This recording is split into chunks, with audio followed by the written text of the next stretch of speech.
So last Saturday, my neighbor Frank invited me to join his DIY home improvement club. Now, Frank's the type of guy who owns 4 different brands of duct tape and once fixed his mailbox with a spatula, so I was both excited and a little concerned. I figured we'd be learning how to caulk windows or, at the very least, how to hang a picture frame without smashing a hole in the wall.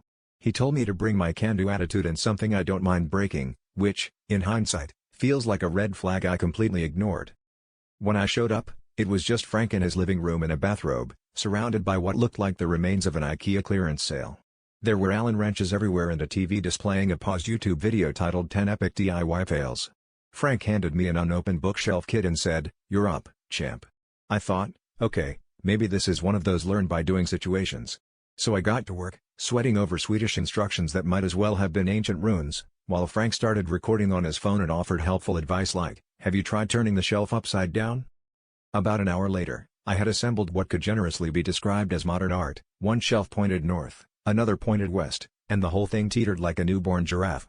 Frank was in stitches, narrating my process in his best David Attenborough voice, and here, we observe the rare and elusive confused neighbor in its natural habitat, failing to align the dowel pins.